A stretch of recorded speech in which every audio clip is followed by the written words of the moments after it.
Looking at what we can be expecting here through as we move towards the weekend and into next week, we're going to continue to see that the humidity is going to be around, but the highs are going to try to break those 90s and be into the 80s, still feeling fairly warm. And we are going to see that some of this moisture is going to create some scattered thunderstorms this weekend, possibly on Saturday, and then next week, increasing chances for afternoon storm chances. We will see, though, that fall's really not going to make an appearance until the middle or even the end of October, as temperatures are going to be staying fairly warm and some chances of rain will be moving through. We'll take a look at our full forecast here shortly. You're watching Twin States News. The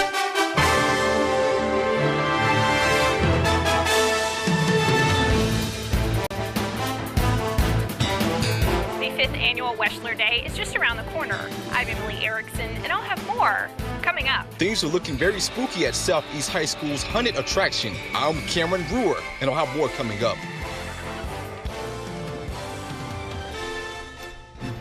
Good evening, I'm Mark Edwards. I'm Anna Manuel. Thanks for watching Twin States News. A local organization hosting an annual event to raise awareness and funds for a special project. Twin States reporter Emily Erickson tells us more in tonight's top story. The 5th annual Weschler Day is coming up on October 20th. From 10 a.m. to 4 p.m., locals can come out and enjoy a historic parade that will travel through various historic buildings downtown and will end up at the Weschler School, where many activities will take place. The Weschler School's atmosphere was more than just the school. It exuded into the entire neighborhood and also into the community. You were expected to excel and exceed if you were a member of the Weschler Project or the Weschler School system. Being the first brick building built for African Americans in the state of Mississippi using public funds, it's currently not being used, but the Weschler Foundation hopes to bring it back to its former glory with the Weschler Project.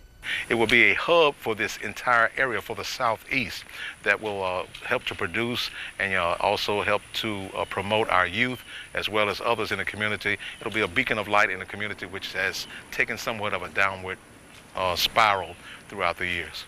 Once completed, there will be GED programs, help for convicts to get reestablished back into the community, social programs, and more. Reporting at Weschler School, Emily Erickson, Twin States News. For more information on the event or to see how you can help, you can visit WeschlerFoundation.com. Vendor and parade positions are still available. The Lauderdale County School District voting to approve the 2017-2018 budget in a special meeting. The predicted budget for 2017-2018 school year is $57,092,000, and the board voted not to go over that amount.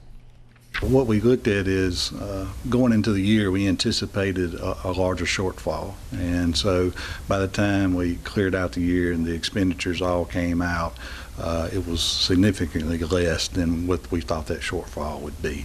So the budget amount essentially stays the same, but our expenditures were less than we anticipated. 2018-2019 school year budget is $56,444,000. And that budget will be evaluated and voted on next October. Well, with Veterans Day just over a month away, those organizing the Veterans Day activities in Meridian want to encourage everyone to come out on November the 11th. The opening ceremony will be held downtown with events such as the guest speaker, a 21-gun salute, laying of the wreaths, along with other things. The ceremony will begin at 10:30 in the morning at Doughboy Monument, which is across from City Hall. Veterans Day committee member Ken Storm says this is a way to honor all veterans who are serving or have served, and that's important to be recognized. It's all veterans who served in peacetime and in wartime. So it's a celebration for everyone who has served in the military before, men, women, no distinction. Don't forget, there's going to be a parade after the ceremony, and there, of course, will be advertisement of how to register in the future. A haunted attraction built by students at Southeast High School opens this weekend. Twin States reporter Cameron Brewer takes us there. Southeast High School Skills USA students have built one scary haunted attraction, and the theme for this year is based off of a haunted motel. I tried to really focus on was the tight, dark spaces. So we've made it really tight, really in your face, and and certain times really loud because everybody's scared of loud noises. So that's something we did. More twists, more turns, more dark areas, and more jump out in your face. It is Ariana McDonald's first year as a construction student at Southeast High School, and she says it's been great to work with her fellow students on the Haunted House project. We put it on because we want everybody to come out and have fun, and it's family friendly. You know, we just want everybody to have a good time during Halloween. Southeast High School shop teacher Jeremy Smith says all the guests that will check into the hotel won't know what surprises they are in for. They can expect to, from the time they get out of the car till they come in, to experience a good haunted attraction. A lot of people kind of, you know, they say things like, "Well, this is a high school. Don't let the high school fool you." You saw the board out there, I believe. I don't know if you took a picture of it, but we've had people wet themselves, poop themselves. You know, it's scary. I mean, don't think you're going to be sticking your hand in peeled grapes when you come out here to Southeast High School to shop at ours. Cameron Brewer, Twin States News. Well, that was interesting, what he said about people's reactions. The haunted house is located in the back of Southeast High School. It opens this Saturday at 7 p.m. and the cost is $5. All right. Yeah. Pretty interesting. They get so scared. Yeah. Sometimes lose control. Kind of control, though? All right. Hey, in less than 48 hours, America should know if it will have a new Supreme Court justice. The Senate expected to vote on Brett Kavanaugh this weekend. Regional News Director Randy Swan has some thoughts on the process that brought us to this point. Here's Regional News Director Randy Swan with tonight's Swan Song. I don't know when I've been more disgusted with our political system as I am right now, and I blame both sides of the aisle. I've had to bite my tongue more times than you can imagine in the last week or so over the Brett Kavanaugh public spectacle they call a hearing. Even the Joseph McCarthy Senate witch hunt of the 1950s seemed pale in comparison. I could go over the talking points thrown out by both sides, but it all boils down to one thing. Whatever happened to innocent until proven guilty? The 6th and 14th Amendments of the Constitution guarantees the right to a fair, speedy, and public trial and equal justice for all. It's the cornerstone of American justice. But in this particular judicial circus, they call a confirmation hearing, justice was not only blind, but highly partisan and downright ugly. A full day of testimony by two combatants shed very little light on the matter at hand, but it did illustrate just how divided our country is when it comes to power. One side has it, the other side will do anything to get it. Even before Kavanaugh's nomination was announced, I warned that whoever is selected will be subjected to character assassination, mainly because of the man who is doing the selecting. With the world watching and serving as a witness, I can only hope that our senators will vote their conscience and not what is politically expedient. I'm Randy Swan, and this is my swan song. Twin States News invites you to share your opinion on Facebook or send us your comments to twinstates.news. All right, coming up, important information about having your mammogram. And what are the long-term effects of sexual assault and harassment?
Annual mammograms help save lives of women every year. In this week's Medical Minute, Dr. Amy Coleman explains the guidelines of how and when to have your mammogram.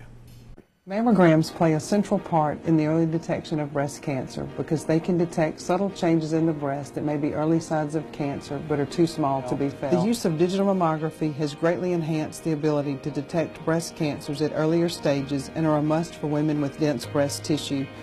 The American Cancer Society recommends mammograms yearly, generally beginning at age 40, but depending on your risk factors and the recommendations of your physician. Anderson Regional Breast Center is the only breast imaging center of excellence in East Mississippi, West Alabama. This honor is awarded to facilities that voluntarily submit for accreditation in multiple breast modalities. Anderson is accredited in mammography, breast ultrasound biopsy, stereotactic breast biopsy, and breast MRI. Remember, annual mammography saves lives. Early detection is your best defense. For more information or to schedule your mammogram, call Anderson Regional Breast Center at 601-553-6250. The Medical Minute is brought to you by Anderson Regional Health System. All right, new study shows sexual harassment and assault can take a long-term toll on women's health. The study of more than 300 middle-aged women showed victims of sexual assault had a much higher risk of major depression and anxiety. They were also more likely to have high blood pressure and insomnia. An estimated 40 to 75% of women in the U.S. have been sexually harassed. Just think about that number, 75%. And 1 in 3 have been the victim of sexual assault. A new study reveals some good news and some bad news for older women with breast cancer. Researchers found most women do not have any long-lasting memory or thinking problems after treatment, but the small number of women who did have cognitive issues were more likely to have a gene that is linked to Alzheimer's disease. Well, exercise is vital for good health and a strong heart. The Mayo Clinic study shows people who are the most active are 40% less likely to develop heart disease than those who don't exercise at all. In fact, replacing just 1 hour of sitting time with exercise can definitely lower the risk of early death from any cause. Experts recommend at least 150 minutes of moderate intensity or 75 minutes of vigorous aerobic exercise a week. That looks pretty intense right there. Yeah. A little running. Sometimes you could dance. Shake it however you need to well, a little hip get hop moving. dance usually works for me. All right, with life-threatening food allergies on the rise, drug companies are ramping up new approaches. Meg Terrell reports.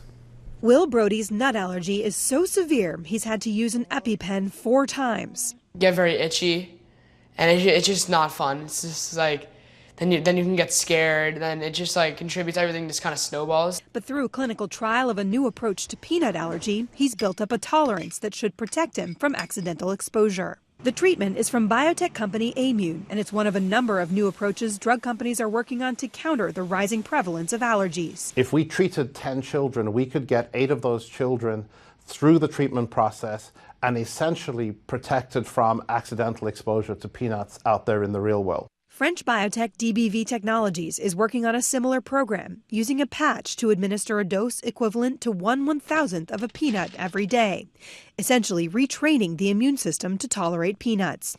Biotech giant Regeneron is taking allergy research even further. Its recently approved medicine Dupixent targets 2 signaling molecules that become overactive in allergic diseases like asthma and atopic dermatitis. The more specifically you can identify what's wrong with the immune system and what's overactive, you can target only that. It's testing the drug in other allergic disorders, as well as in combination with Aimmune's therapy for peanut allergy. Regeneron's also exploring whether it can develop drugs that target the cause of each specific allergy. We have a program for cat allergy, for example, where we know what the major driver is from the cat allergen that's inducing a lot of the symptoms. And we demonstrated into a phase 1 clinical study and showed that patients do have symptomatic relief. For Regeneron scientist Jamie Orengo, the work is deeply personal. Her 3 sons all have severe allergies. It definitely puts a spark in everything that you do because, you know, I see how much this affects my children. And if both Aimmune and DBV are successful, their treatments could reach the market next year. Could help a lot of people. All right, time to check in now with meteorologist Alyssa Triplett, talking about some continued warm temperatures, but maybe some changes in the forecast too. Oh yeah, we're gonna try to see that fall's gonna make its way in, but today definitely wasn't a fall-like day. It was definitely feeling a lot like summer. 92 was that high. 11 degrees above normal for this time of the year, which will keep those temperatures around for a little bit longer, but maybe some showers this week, and then maybe try to cool it off a bit, but humidity will return quickly after those showers. We'll take a look at our full forecast here just after the break.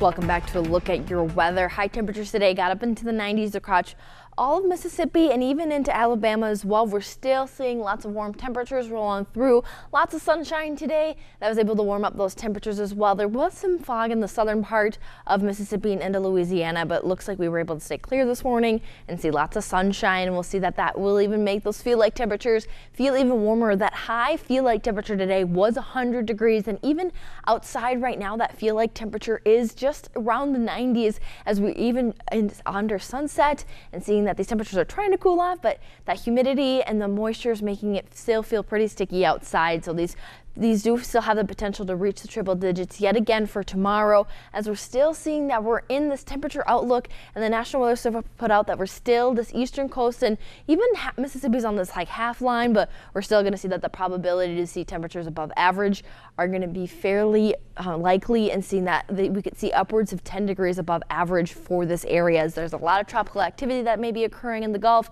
that will keep us warmer. But the one thing to note is that this gradient is fairly tight, so we'll switch in that jet stream, and we could have some fall-like weather in our area before no time, as we're going to have this happening.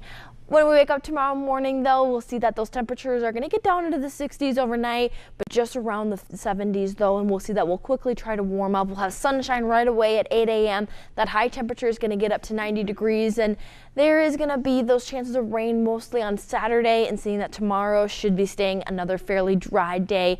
Feeling a lot like summer still, seeing that humidity around, and temperatures yet again reaching the 90s for our forecast for tomorrow. We're going to see, though, that the high temperature is going to happen in the evening hours as we're going to have continuing sunshine. And then there again, these are those feel like temperatures, seeing that there are yet again going to reach into those triple digits, seeing that 89 is possible by noon, but we could see that spike even higher when we have these lighter winds, lots of sunshine, and especially those dew points that are going to be sitting again into those 70s, and even maybe even the low 70s as well.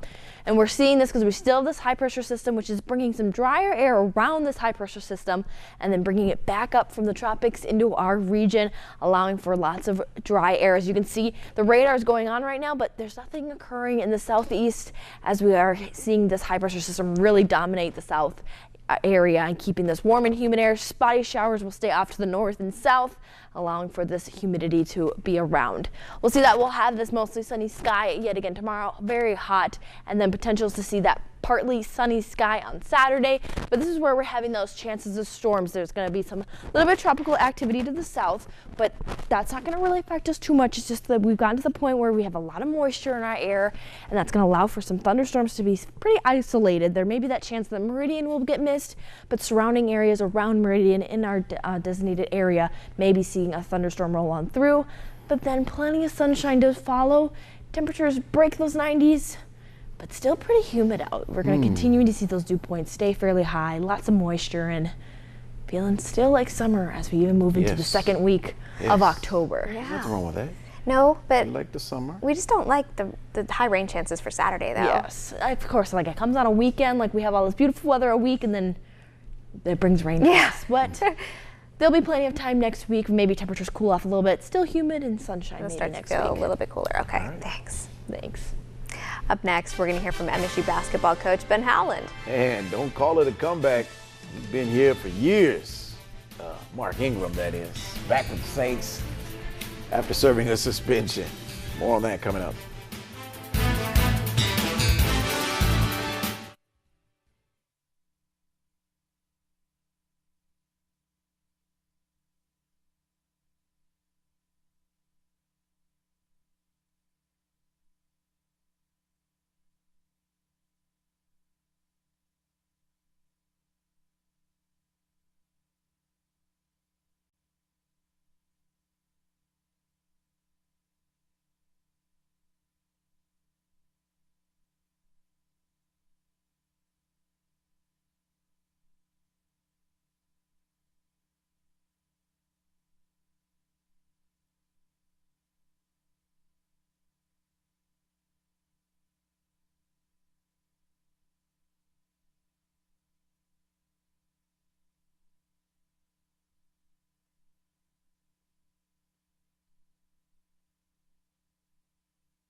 Back to Twin States News. I'm Nicole.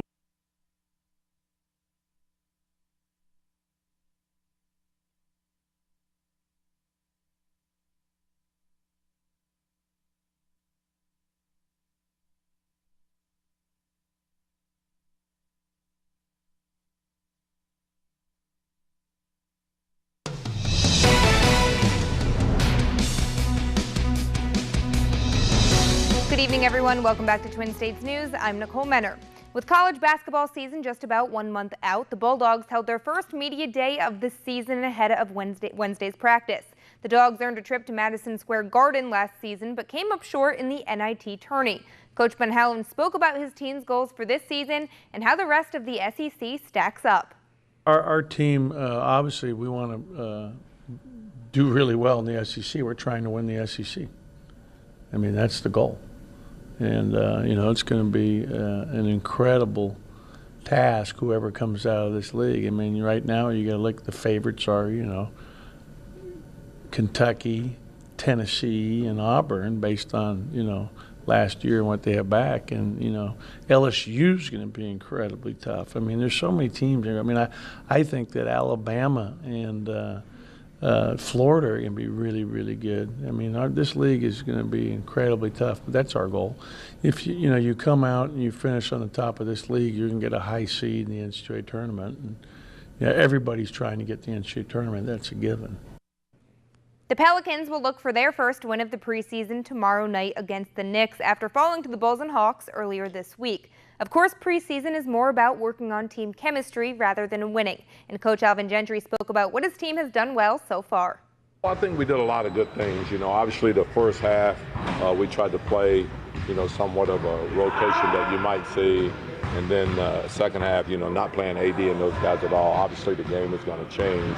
But I thought that we got done what we needed to in those first 24 minutes. I think we're at a good pace. I still think that we have to get better, and we'll get better with the pace as we get better conditioning.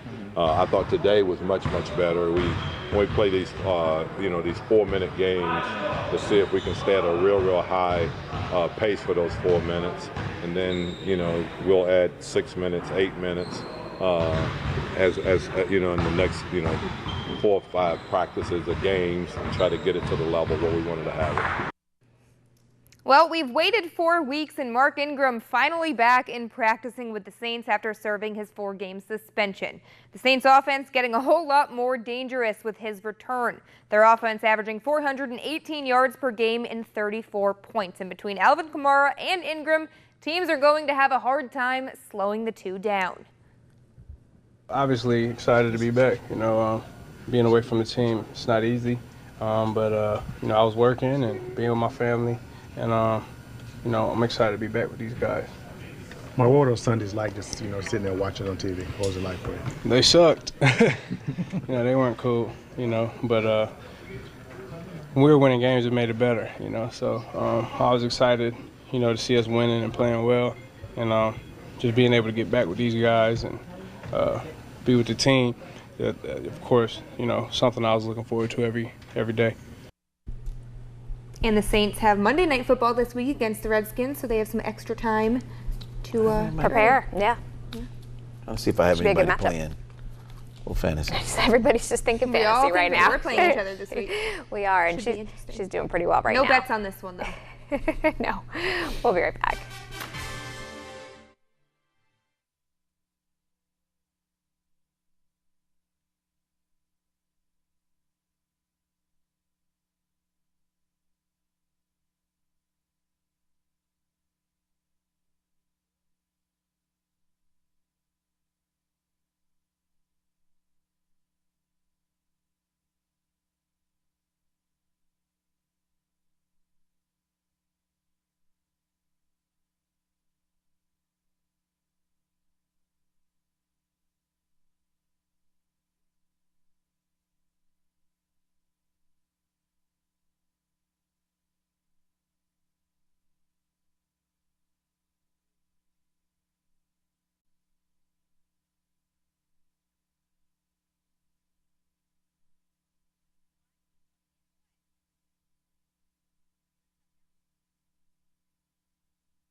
We're going to take one final look at the 7-day planner, seeing that tomorrow is going to feel a lot like summer still, and even throughout the weekend, those temperatures are still going to be sitting into the 90s until Monday. As we've gotten through this first week of October, it's still feeling a lot like summer, which most of us are okay with, but we are going to see that there's going to be a possibility to see some storms fairly isolated on Saturday. Majority of the heavier storms and heavier rainfall will be off to the south and more likely, but we'll still see that possibility for surrounding areas and parts of Meridian to see a storm maybe rumble on through your area scattered throughout most of the day. Temperatures will try to break the 90s next week, but the humidity is still going to be around, causing it to still feel like summer and not really have that fall-like temperature until at least the 20th of October is what it's looking like. Maybe it means it's going to be a warm winter. Maybe. That'd be nice. Yeah. Keep our fingers crossed. Thanks for joining us. See you back here tomorrow. Follow us online, like us on Facebook, and visit our website, twinstates.news.